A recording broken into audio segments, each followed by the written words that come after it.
छा वाकई ॿारनि खां ही 4 ॻाल्हियूं लिकाइण घुर्जनि? भलीकार साथियो, ज़िंदगीअ जा रंग ॿारनि जी दुनिया में रोशन हुजनि, इहो सभिनी वालदेन जो ख्वाब हूंदो आहे। पर हक़ीक़त उहा आहे त दुनिया हमेशा नरम ऐं सादी न आहे। कॾहिं असां ॾिसूं था त माली मसला, बालिगनि जा इख़्तिलाफ़ या ख़ौफ़नाक दुनिया जूं हक़ीक़तूं उन्हनि जे मासूम दिलनि ते असरु विझनि थियूं। ऐं हिते सवाल पैदा थिए थो त छा हर शइ या हर ॻाल्हि ॿारनि खे ॿुधाइणु ज़रूरी आहे, या कॾहिं मोहबत ऐं तहफ़ुज़ जे नाले ते कुझु लिकाइण बि घुर्जे। जीवन जे हिन सफ़र में 4 ॻाल्हियूं अहिड़ियूं आहिनि जेके ॿारनि खां लिकाइण जा सबब सम्झणु ज़रूरी आहिनि। नंबर पहिरियों आहे माली परेशानियुनि जो असरु।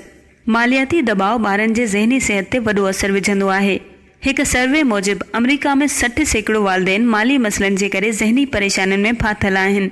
अहिड़ी सूरत हाल में ॿारनि खे माली तंगी जा तफ़सील ॿुधाइणु उन्हनि जे ज़हन में बेचैनी ऐं ख़ौफ़ पैदा करे सघे थो। बहितर आहे त वालदेन ॿारनि खे बचत, मनसूबाबंदी ऐं मुस्बत सोच जी मिसाल सां रोशनास कनि, जीअं ॿारनि में माली शऊर ऐं एतमाद पैदा थिए। ॿियो आहे घरेलू तकरार। घर में बालिगनि जा इख़्तिलाफ़ ॿारनि जे नफ़्सियाती तवाज़ुन ते असरअंदाज थियनि था। तहक़ीक़ मूजिबि वालदेन जे विच में तकरार ॿारनि में डिप्रेशन ऐं परेशानीअ जो सबबु बणिजे थो। उन्हीअ करे घर में अमुन ऐं सुख जो माहौल मुहैया करणु ज़रूरी आहे।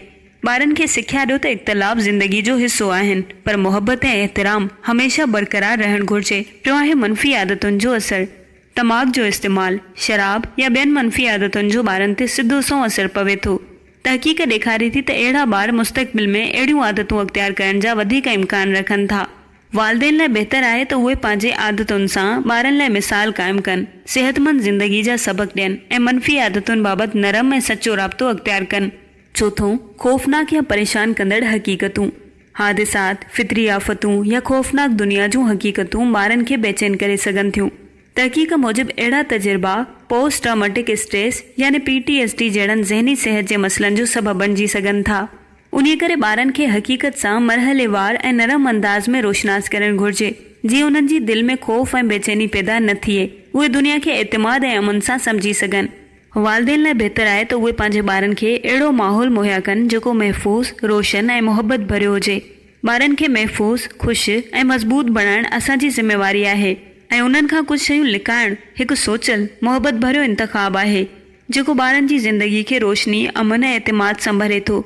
असांजो मक़सदु आहे त ॿारनि जी दुनिया में हमेशा रोशनी, मोहबत ऐं सुख क़ाइमु रहे। उहे वॾा थी दुनिया खे उमीद ऐं एतमाद ऐं सचाई सां ॾिसी सघनि।